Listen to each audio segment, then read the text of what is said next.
Welcome to టీ10 నేను రేవతి.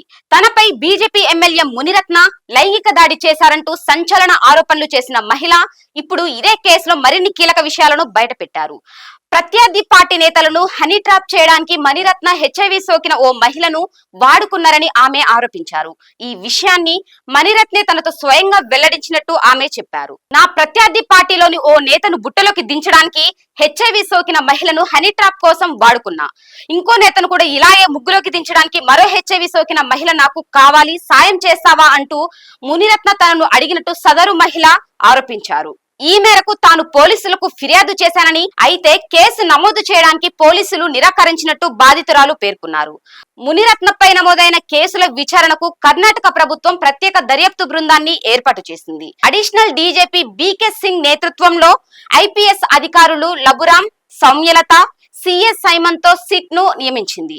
కాగా వారం వ్యవధిలో మునిరత్నపై 3 ఎఫ్ఐఆర్లు నమోదయ్యాయి. ఓ మహిళపై లైంగిక దాడి, ఓ కాంట్రాక్టర్ ను కులం పేరిట దూషించిన ఆరోపణలతో ఇప్పటికే 2 ఎఫ్ఐఆర్లు నమోదయ్యాయి. తాజాగా రేప్ కేసులో 3వ ఎఫ్ఐఆర్ నమోదైంది. దళితులపై దుర్భాషలాడిన కేసులో బెయిల్ పై బయటకు వచ్చిన మునిరత్నను ఈ రేప్ కేసులో పోలీసులు మళ్లీ అరెస్టు చేశారు. ఆయన్ని 14 రోజులు పోలీసు కస్టడీకి అప్పగిస్తూ శనివారం కోర్టు ఆదేశాలు జారీ చేసింది.